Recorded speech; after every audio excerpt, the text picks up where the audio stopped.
नमस्कार, मी पोपट पिटेकर. नवराष्ट्रामध्ये आपलं सर्वांचं स्वागत. मी अहिल्यानगर जिल्ह्यातील चोंडी या गावात आलेलो आहे आणि इथं सभापती राम शिंदे यांच्याकडून मोठ्या उत्साहात धोंड्याचं जेवण आयोजित करण्यात आलेलं आहे.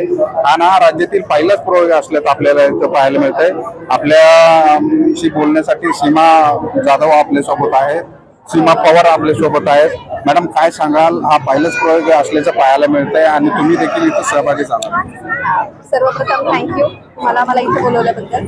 आणि मी सौ सीमा सुधीर पवार, पावी या गावची सून आहे आणि मी फर्स्ट वर्ल्ड योगासना चॅम्पियनशिपमध्ये पार्टिसिपेट केलं होतं, भारताला रिप्रेझेंट केलं होतं आणि सध्या म्हणजे मला सिल्वर मेडल भेटलेलं आहे त्यामध्ये. आणि खरं तर तुम्ही सभापती राम शिंदे यांची भेट घेतलेली आहे.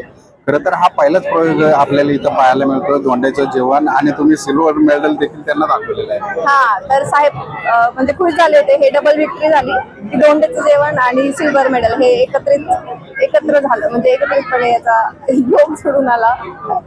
प्रचंड तुम्ही आनंदी दिसत आहात. जेव्हा हे मेडल मिळालं, घरच्यांची प्रतिक्रिया काय होते आणि साहेबांनी काय बोलले? साहेबांनी सर्वप्रथम मला कॉल केला आणि त्यांनी शुभेच्छा दिल्या की ते बोलले की आपल्या जामखेडमधून चला प्रथम कोणीतरी भारताला रिप्रेझेंट केलं योगासनामध्ये. आणि ही फर्स्ट वर्ल्ड योगासना चॅम्पियनशिप होती. ह्यामध्ये मोदींनी देखील आमचं ऍडव्हर्टाइजमेंट केलेलं आहे. रामदेव बाबा तिथे उपस्थित होते, गुजरातचे मुख्यमंत्री, उपमुख्यमंत्री हे देखील तिथे उपस्थित होते. सो साहेब खूप खुश झाले आणि त्यांनी पोस्ट देखील टाकलेली आहे. तुम्ही काय सांगाल?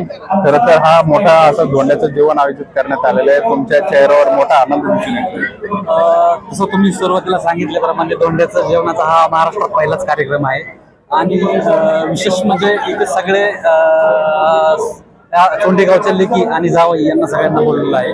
आणि त्याच्यामध्ये मला आज एक जण असं मिळाले की 70 वर्षाचे आमचे नातेवाईक आहेत, तर ते मला आज दिसले. म्हणजे असं नाही की नवीन जावई जुनी जावई, जे की त्यांचं वय झालेलं आहे भरपूर सारं, ते सगळ्यांना बोलवलंय. आणि हा खरंच असे कार्यक्रम सगळ्यांचं, जसं आपण आजकाल शाळेमध्ये गेट टुगेदर वगैरे घेतो, आज सगळ्या लेकी एकत्र येताना दिसतात, सगळ्यांचा आनंद दिसतो चेहऱ्यावरती.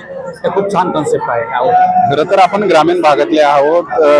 काही आई वडिलांची परिस्थिती नसते, धोंड्याचं जेवण वगैरे आता थाट माट बघता आपण. पण सभापती राम शिंदे यांनी सगळ्यांना बोलून एक मोठा आगळा वेगळा असा उपक्रम घेतला. हो, बरोबर आहे, नक्कीच. आणि सध्या दिवस पण वाईट आहेत, जसे आर्थिक दृष्ट्या आहे आणि त्याच्यामध्ये सगळ्यांना करणं हे सगळ्या गोष्टी.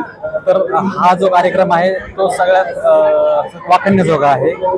आणि असे कार्यक्रम प्रत्येक वर्षी, जसं धोंड्याचं जेवण 3 वर्ष 4 वर्षाला येतं, तसं प्रत्येक वर्षी झालं पाहिजे असं वाटतं. खरं तर तुम्ही सून म्हणून काय सांगाल?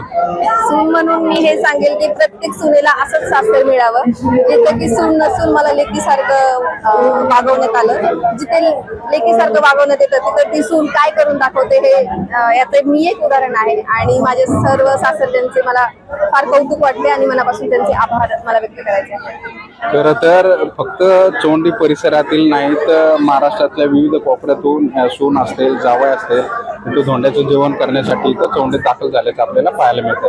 पोपट पिटेकर, अहिल्यानगर, चोंडी.